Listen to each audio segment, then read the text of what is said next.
visita. Saludamos a Lorenzo Ramírez, periodista económico. Hola Lorenzo, ¿qué tal? Buenos días. Hola, muy buenos días, ¿cómo estáis? ¿Qué tal?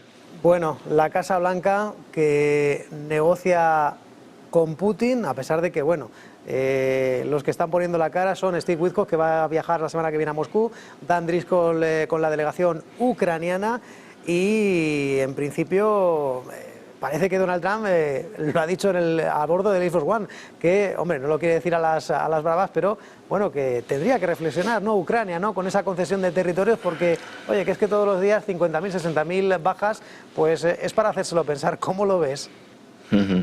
A lo que hay que sumar además pues todo lo que tiene que ver con la red de corrupción, que en prensa ucraniana se están dando todos los días detalles, cada jornada más escabrosos, y que la prensa norteamericana parece eludir lo que yo creo que es una estrategia voluntaria, porque es una baza que todavía le quedaría. Imagínate si en medio de la negociación Zelensky se vuelve a echar atrás y vemos al New York Times, al Washington Post, a la agencia Bloomberg publicando algunas de las grabaciones, algunos de los extractos de las grabaciones en las cuales pues se ve a muchos socios de Zelensky incluso debatiendo cómo pueden llenar cajas completas de dólares, algunos dólares que incluso vienen marcados por la Reserva Federal, lo cual ahí eso es un tema que si se llega a un acuerdo pues seguramente se tape, y si no pues se saque del cajón. Desde luego al final se cumple un poco a medias ese ultimátum, porque Zelensky ayer, o la delegación ucraniana, dijo sí parcialmente. Recordemos que ese jueves, ese día de Acción de Gracias, que es mañana, es el que se planteaba como ultimátum. Trump consigue esa aceptación de Zelensky a un plan de paz reelaborado que no conocemos. Ya no tiene los famosos 28 puntos, tendría unos 19, sin que sepamos cuál es su contenido final, que será presentado al Kremlin la semana que viene. Precisamente yo creo que por eso tampoco estamos conociéndolo, para que luego el Kremlin pues pueda indicar que ha hecho correcciones que a lo mejor no son tales, aunque hay algunos aspectos, sobre todo lo que tiene que ver con la gestión de los activos rusos, que yo creo que ahí es difícil que el Kremlin los acepte, y si los acepte sería el inicio de una nueva relación económica con Estados Unidos, que si quieres podemos hablar un poquito más adelante. Efectivamente aquí destacan las dos figuras que acabas de mencionar. Por un lado Steve Witkoff, enviado especial para Oriente Medio, aunque de facto también es el enviado especial para el este de Europa, que va a ser quien viaje a Moscú. Es muy posible que la acompañe Jared Kushner, el yerno de Trump. Van a intentar repetir una operación similar también política, ¿no?, de lavado de cara o de propaganda pura y dura, como se hizo en su momento con el acuerdo de Gaza. Recordemos que Kushner tenía el cargo de Witkoff en el primer mandato de Trump, ahora no tiene ninguno, bueno, el de yerno del presidente, ¿no?, en ese nepotismo estadounidense al que nos hemos acostumbrado. Y luego tendríamos a ese secretario del ejército, a Dan Driscoll, un hombre que prácticamente no conocía a nadie, al que Trump llama el chico de los drones, que es un hombre de J.D. Vance, que tiene estrechos contactos con los tecnócratas que giran alrededor del presidente. Recordemos que esos tecnócratas están liderados por Peter Thiel, el fundador de Palantir. Un Driscoll que va a seguir hablando con los ucranianos. Se descarta por el momento que Zelensky viaje a Washington. Esto era un objetivo que tenía Zelensky, hacerse la foto en Washington. Esto no se va a producir.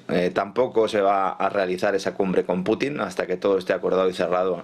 Al menos esa es la última comunicación de Trump a bordo del Air Force One y a través de sus redes sociales.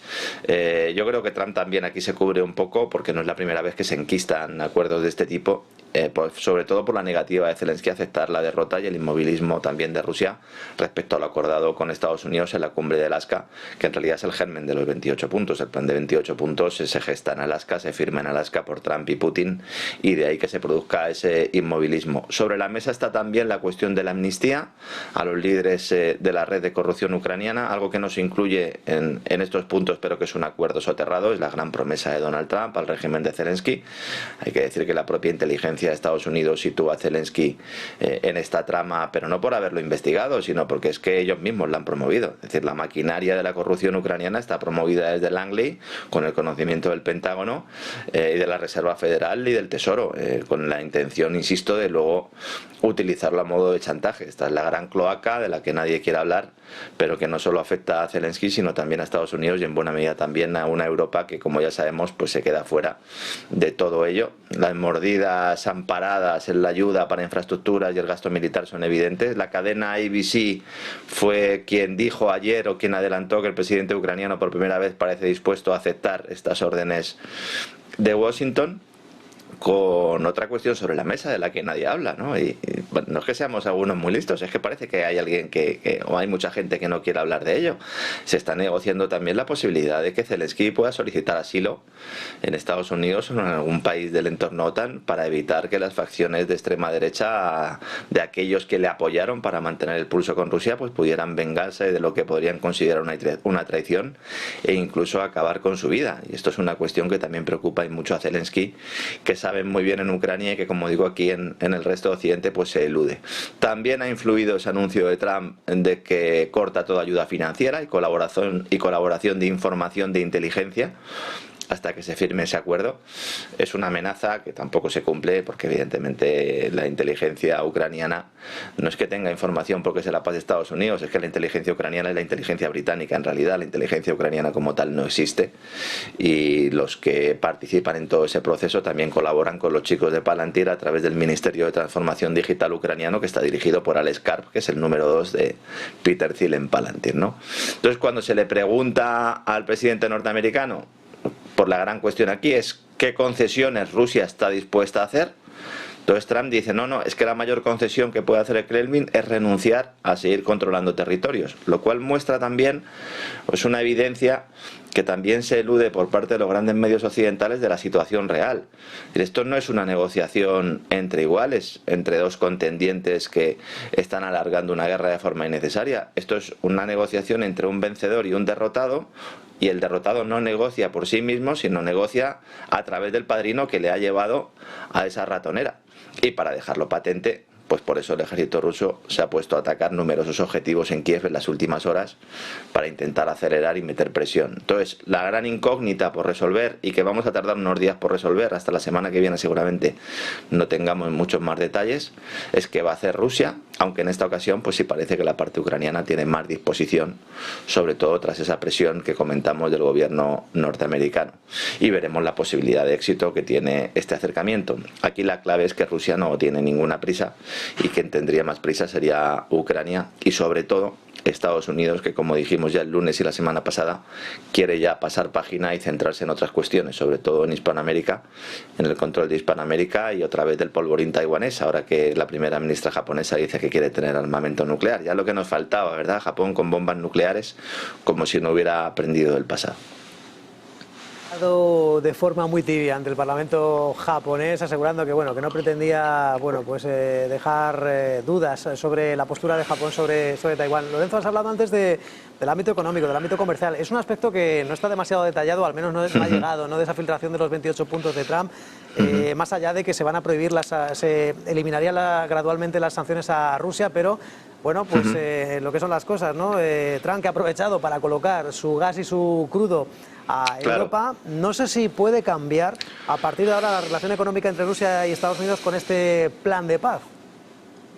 Yo creo que esto es lo más determinante a la hora de establecer cambios en patrones geopolíticos y económicos en los próximos años, una virtual alianza entre Estados Unidos y Rusia en materia energética, no solo para que Estados Unidos se convierta en proveedor de sus propios hidrocarburos a Europa, sino que participe en la venta de productos rusos e hidrocarburos a Europa. Este es un elemento que algunos también mencionábamos en algunos puntos o en algunos momentos de las negociaciones, porque sabemos o hemos tenido acceso a determinados informes de la inteligencia económica norteamericana que indican que esta sería una vía. Es verdad que dentro del gobierno de Donald Trump no todos están de acuerdo con ello, pero cuando uno analiza este plan de 28 puntos hay algunos que sí que son bastante detallados, ¿no? En primer lugar, evidentemente, el tema de la entrada de Ucrania en la Unión Europea, que esto pues generaría un terremoto absoluto dentro de las ayudas de los fondos de cohesión, que esto ya hemos hablado en algunas ocasiones.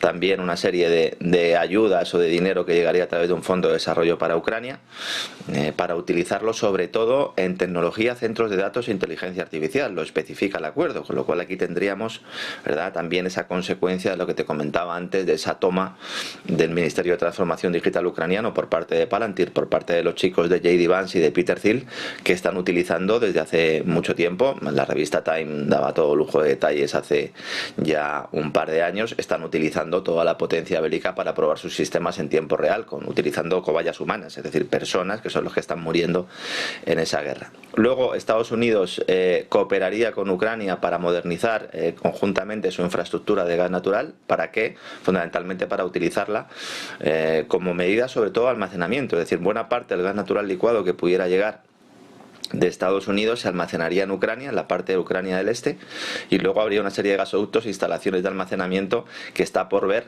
si solo tienen gas estadounidense o también tienen gas ruso. ¿Por qué? Pues porque dentro del acuerdo, dentro del pacto, pues se plantea, uno, que Rusia se reintegre en la economía global.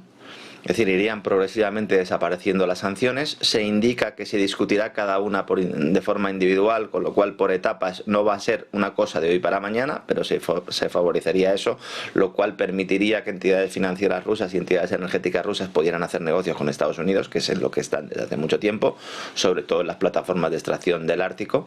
Recordemos que el gran proyecto del Ártico de gas natural licuado ruso, el Arctic GNL2, ha tenido hasta hace bien poco participación de empresas norteamericanas. Y luego la idea es suscribir un acuerdo de cooperación económico a largo plazo con Rusia para la gestión incluso y la extracción de recursos naturales, lo cual, bueno, pues no deja de ser también un elemento pues absolutamente un game changer, como dicen en Estados Unidos, algo que rompe absolutamente las reglas. Y luego con respecto a los activos rusos, que yo creo que aquí también hay un cierto problema, lo que indica es que hay una parte de los activos rusos congelados que van a ser gestionados por Estados Unidos y por Rusia a la vez para favorecer la reconstrucción de las repúblicas del Donbass. Lo cual, si nos atenemos a la redacción de este texto, podríamos ver empresas norteamericanas de infraestructuras trabajando en la parte del Donbass. Bueno, si esto se produjera, sería un absoluto cambio. Y como digo, reafirmaría esa estrategia que ya en su momento Trump dejó caer y Putin pues se hizo un poco querer para llegar a un pacto en el Ártico que, como sabes, es determinante sobre todo para la expansión de ese corredor del norte, ese corredor comercial que, según vaya avanzando el deshielo progresivamente en los próximos años, va a ir permitiendo, y sobre todo la tecnología de los rompehielos se vaya mejorando y se vayan construyendo más de ellos, pues va a romper absolutamente también todo lo que tiene que ver la cadena logística internacional, no desde un punto de vista negativo, sino positivo, porque va a reducir mucho los tiempos de los viajes y va a reducir fundamentalmente la importancia del canal de Suez, y del canal de Panamá, con lo cual aquí Oriente Medio se vería también afectado. Esto, si se confirma, también podría hacer replantearse parte de la alianza de Rusia con China, que yo creo que es lo que está buscando aquí Estados Unidos, de forma similar a como hizo Nixon en su momento con China, introducir una cuña para intentar meterle el ojo a la Unión Soviética, el dedo en el ojo. Aquí sería al revés, aquí sería utilizar a Rusia para intentar romper cualquier posibilidad de desarrollo mutuo. No olvidemos que China y Rusia, aunque ahora nos parezcan grandes amigos y que van juntos a todos los sitios, Putin y Xi Jinping pues también tienen sus cuitas antiguas, y Putin tampoco está muy cómodo teniendo que depender prácticamente exclusivamente del gigante asiático. Yo creo que esta es la clave geopolítica más importante aquí, más allá de que se pueda llegar a un acuerdo de paz la semana que viene, el mes que viene o incluso el próximo año. Bueno, pues parece que China, en sus prioridades, ¿no?, como la guerra comercial, seguir liderando pues el mercado, por ejemplo, del coche eléctrico, que bueno, hay un sorpaso en toda regla al coche eléctrico estadounidense, mal que le pese a Elon Musk, y también liderando, Lorenzo, el sector médico, el sector medtech, con importantes inversiones en inteligencia artificial. Parece que se han tomado nota en la administración Trump y están tratando de contrarrestar esta ofensiva china y han lanzado un proyecto, el proyecto... La misión Génesis, me ha recordado la película de Will Smith, para seguir... A mí me ha recordado cuando el diablo tienta a Eva y le dice, comed de ese árbol, ¿verdad? Y sabréis, os convertiréis en dioses. Yo creo que van por ahí los tiros. Van por ahí los tiros, ¿no? A ver, primero hay que decir que Misión Génesis, se podrían haber ahorrado presentar Misión Génesis, porque esto en realidad es una extensión del proyecto Stargate, que también tiene un nombre extraordinario, ¿verdad? Y alguno puede pensar también en las películas y en las puertas al espacio y en los agujeros de gusano. Pero esto lo que muestra es varias cosas, ¿no? En primer lugar, esto se hace a través de una orden ejecutiva, esto no es un acuerdo del Congreso, importante, una orden ejecutiva histórica, pone en marcha lo que sería una especie de cruzada nacional coordinada e inspirada, dice la Casa Blanca, en el proyecto Manhattan. El proyecto Manhattan es el que alumbró la bomba atómica. Se pusieron todos los esfuerzos del país, científicos, empresariales, estatales o federales, para construir esa bomba atómica. Ahora lo que nos dicen es que en lugar de ir a por la bomba atómica van a ir a por esa hegemonía absoluta de la inteligencia artificial para impulsar avances científicos, como bien dices, con la excusa un poco del tema sanitario, porque en el mercado internacional del sector médico, de material sanitario, como se demostró durante la pandemia, China pues también es el agente principal, y entonces dicen que van a utilizar la inteligencia artificial para crear una serie de bases de datos o integrarlas, y que sean las propias máquinas las que vayan realizando esos procesos innovadores. Entonces se quiere hacer una plataforma de inteligencia artificial integrada para aprovechar los conjuntos de datos científicos federales, pero no se van a quedar ahí, no se van a quedar en esos datos sanitarios, porque se van a entrenar modelos de base científica, pero también se van a crear agentes de inteligencia artificial para automatizar flujos de trabajo, para investigar y acelerar avances científicos. Y cuando Estados Unidos habla de científicos, no habla solo del ámbito sanitario, está hablando también del ámbito militar y del ámbito del control social. Los dos tipos que han presentado esto, de hecho, no tienen nada que ver con el Instituto de Salud de Kennedy, sino con el sector tecnológico, el zar tecnológico de la Casa Blanca, que se llama Michael Kratsios, y luego con el secretario de Energía. Porque claro, para implantar todo este mecanismo o toda esta red de inteligencia artificial necesitas una ingente cantidad de energía para alimentar a los centros de datos. Entonces se trata de fusionar, y aquí ya vamos más lejos, departamentos de energía, sobre todo los laboratorios, grandes tecnológicas y el mundo académico, para intentar, como dices, eclipsar ese avance de China en materia de inteligencia artificial, utilizando ingentes datos federales como arma para lograr avances fundamentalmente en tres áreas serían: salud, como bien dices, energía, y también seguridad, defensa, ataque, o como queramos llamarlo. Entonces es un arma geopolítica y económica. Claro, ¿qué son los conjuntos de datos científicos federales? Es decir, ¿qué es lo que se va a integrar aquí? Pues estaríamos hablando de una serie de datos en los cuales ya estaba trabajando para extraerlos el departamento de Elon Musk, el departamento de eficiencia gubernamental, antes de que saliera Elon Musk. Una vez que sale Elon Musk, esos datos pasan a Palantir, y Palantir los puede integrar para lograr ese objetivo de esa especie de panóptico digital de control, ¿no? Entonces los tecnócratas necesitan datos y acaban de recibir un respaldo de la Casa Blanca para tener los datos federales sin ningún tipo de problema.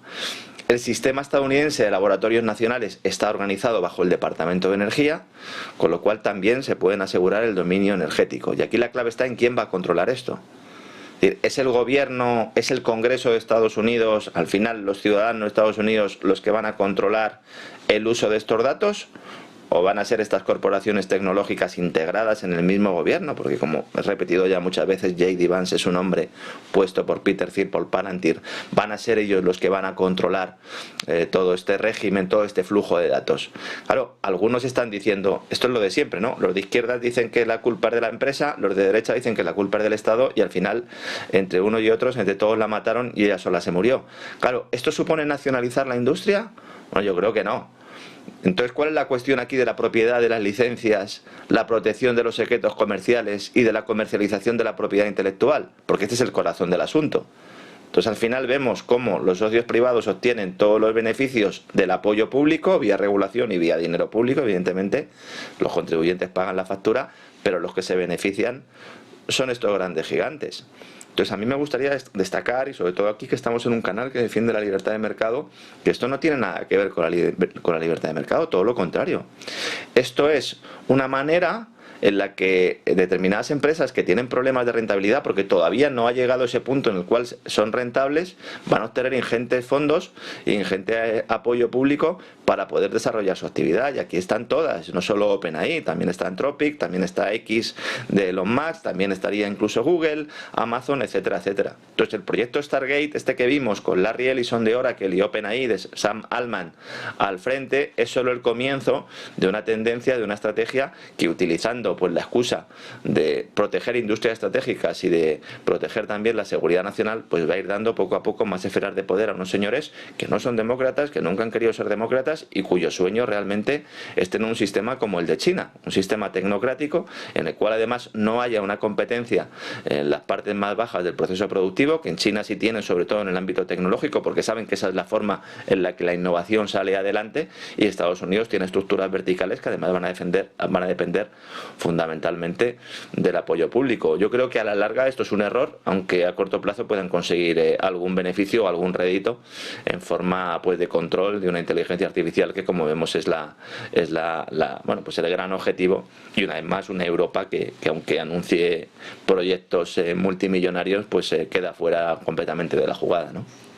Completamente de la jugada. Y en el ámbito digital parece que hay movimientos ocultos, un poco en la sombra, en segundo plano, para recuperar el proyecto Chat Control, que bueno, pues parece que había quedado olvidado hace ya en torno a un mes, y al parecer desde Bruselas se está tratando de recuperar esta iniciativa que, para que lo entienda la audiencia, ¿qué es lo que contempla? Entiendo que el control de chats, que hay mecanismos que podrían abrir la puerta a analizar mensajes privados para evitar sanciones y litigios. La Comisión Europea, ¿en qué punto está sobre esto?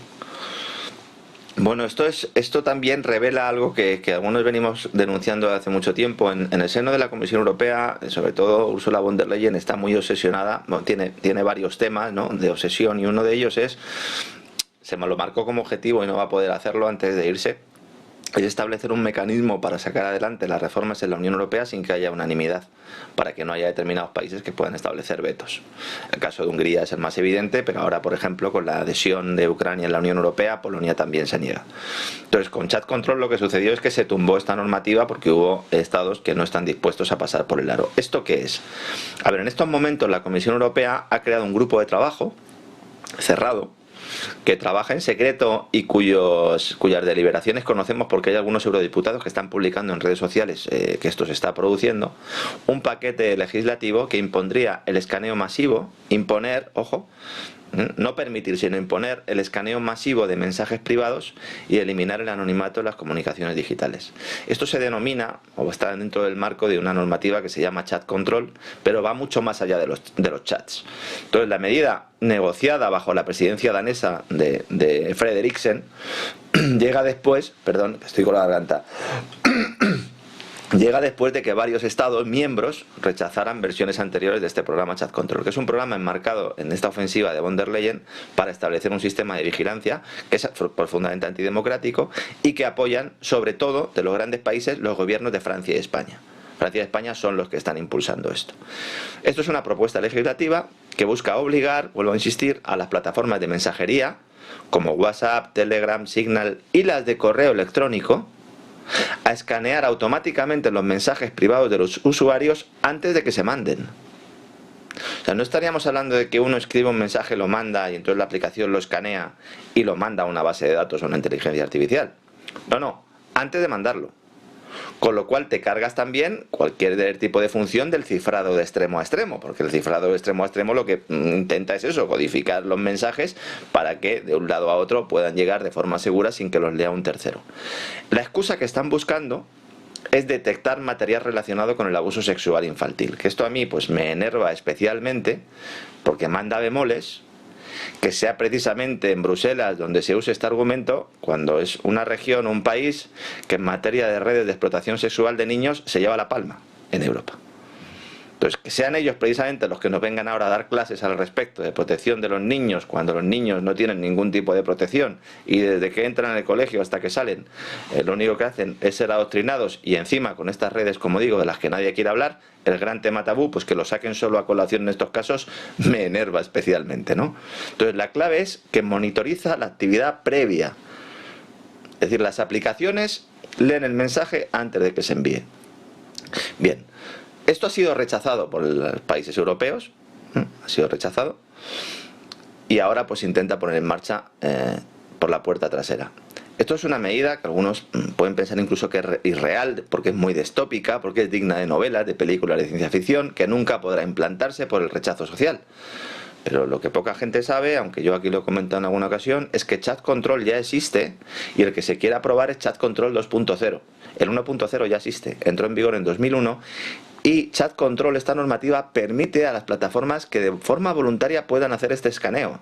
Es decir, en estos momentos las aplicaciones ya pueden realizar este escaneo y sería legal. Y ahora lo que se intenta es obligarlas a ello. ¿Para qué? Para forzar que esos datos que ahora podrían tener sobre nuestras conversaciones, sobre nuestras compras, sobre nuestros deseos, prácticamente toda nuestra vida, no solo esté en poder de esas corporaciones, sino que también pueda utilizarlo la burocracia europea para sus objetivos. Y esta es la pelea aquí. No si se va a implantar un sistema de vigilancia, que de alguna manera ya existe, sino quién lo va a controlar. Entonces, esto es un poco como lo que comentábamos antes de Misión Génesis. Dentro del desarrollo de todas estas grandes tecnologías, de todas estas granjas de datos, que en realidad son granjas humanas, vemos una pelea entre las grandes compañías y los estados o los gobiernos o las entidades supranacionales como la Comisión Europea para poder tener este gran control, un control con el que sonaban ya pues los dictadores de mediados del siglo pasado y que ahora pues a través de la tecnología algunos piensan que ya va a llegar. Y esto va unido con un proceso que también Pedro Sánchez expuso en el foro de Davos en su última intervención, que es intentarnos acabar con la necesidad del anonimato en el acceso a Internet. Algo en lo que aquí están todos los grandes tecnócratas, no solo los de Palantir, sino también el propio Elon Musk, que está insistiendo mucho en esta cuestión desde que compró Twitter, desde que compró X, ¿no? Entonces el objetivo final es que naveguemos por la red pues con un documento de identidad digital en la frente insertado en nuestro dispositivo para que quede constancia de lo que hace cada uno, no solo para controlar nuestra actividad, sino también para alimentar a las bases de datos que son indispensables para el desarrollo de la inteligencia artificial. Y esta es la otra gran clave. No se trata solo de plantearlo como un atentado contra las libertades, contra los derechos ciudadanos, incluso contra la propia democracia.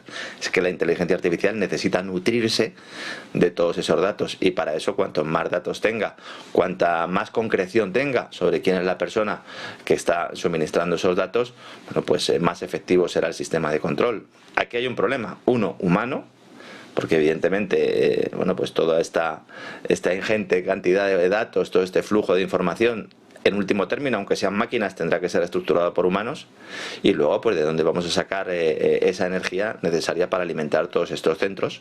Y si en Europa se imponen muchos centros de datos, España es uno de los países que parece que tiene un mayor atractivo para poder recibir estos centros de datos, si van a estar gestionados por empresas europeas o como está sucediendo por grandes empresas tecnológicas norteamericanas, en lo que supone pues también una colonización tecnológica en toda regla que algunos parecen abrazar, otros parecen considerar que no hay más remedio que admitirla y que al resto pues nos preocupa enormemente. La guerra de Ucrania y el control digital que parece que están muy lejos todavía, Lorenzo, de acabar. Lorenzo Ramírez, periodista económico. Buen día, un abrazo. Muchas gracias, buenos días. Y más noticias de última hora. El informe de estabilidad financiera de noviembre